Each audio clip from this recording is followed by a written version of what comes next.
ബേമി വ്ലോഗാണേ. നമ്മളിപ്പോൾ നിൽക്കുന്നത് തിരുവനന്തപുരം ശംഖുമുഖം ദേവീക്ഷേത്രത്തിൻ്റെ മുമ്പിലാണ്. ശംഖുമുഖം ദേവീക്ഷേത്രത്തിൽ ഉത്സവ മഹാമഹം നടക്കുന്നതിൻ്റെ ഭാഗമായിട്ടുള്ള വളരെ മനോഹരമായ ലൈറ്റ് അറേഞ്ച്മെൻറ്റുകളും മറ്റു കാര്യങ്ങളൊക്കെയാണ് നടന്നുകൊണ്ടിരിക്കുന്നത്. കാണുന്നത് എയർപോർട്ടിലേക്ക് വരുന്ന വഴിക്ക് നമ്മൾ പഴയ എയർപോർട്ടിലേക്കാണ്. അറിയാമല്ലോ, വളരെ മനോഹരമായ ശില്പങ്ങളൊക്കെ വെച്ച ഒരു മതിൽക്കെട്ടാണ് നമുക്ക് റോഡിൽ പോകുമ്പോൾ കാണാൻ പറ്റുന്നത്. എന്നാൽ അകത്ത് വന്നാൽ ഈ വലതുവശത്ത് എയർപോർട്ടിൻ്റെ മതിലാണ്. എന്നാൽ ലെഫ്റ്റ് സൈഡ് കണ്ടോ, ഒരു രക്ഷയില്ല. ഞാൻ ആദ്യമായിട്ടാണ് ഈ അമ്പലത്തിനകത്ത് വരുന്നത്. നമുക്ക് ഡീറ്റെയിൽസൊന്നും അറിയില്ല. ശംഖുമുഖം ദേവീക്ഷേത്രം കണ്ടോ. വാ, ഇപ്പം ഗാനമേള നടക്കും കേട്ടോ. ലൈവ് ഗാനമേളയാണ്. കൊടിയേറി കിടക്കണം. നമുക്ക് ഫ്രണ്ട് ഒന്ന് കാണാം കേട്ടോ. സൂപ്പർ കേട്ടോ, ഭയങ്കര വൈദ്യുതി പാലങ്ങൾ കേട്ടോ. മാർച്ച് 14 കൊടിയേരി 23 ഉത്സവം കേട്ടോ. മാർച്ച് 23 ഉത്സവമാണ്, ഗാനമേളയാണ്.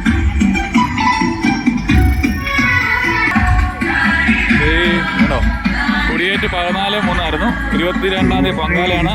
ആറാട്ട് 23-ാം തീയതി കേട്ടോ. ശംഖുമുഖം ദേവിക്ക് ഉത്സവാശംസകൾ. ഗാനമേളയാണ് ഗാനമേള നടക്കുന്നത്.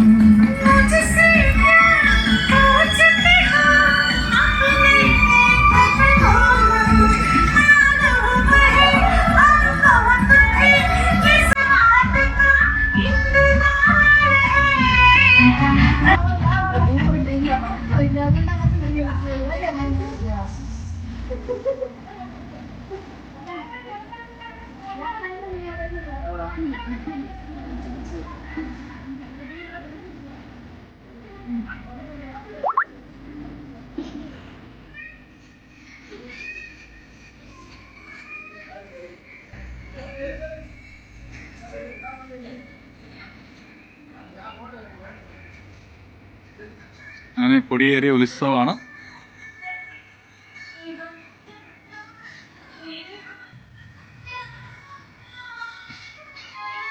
വളരെ മനോഹരമായിട്ട് നമ്മൾ നടക്കാൻ പറ്റും കേട്ടോ.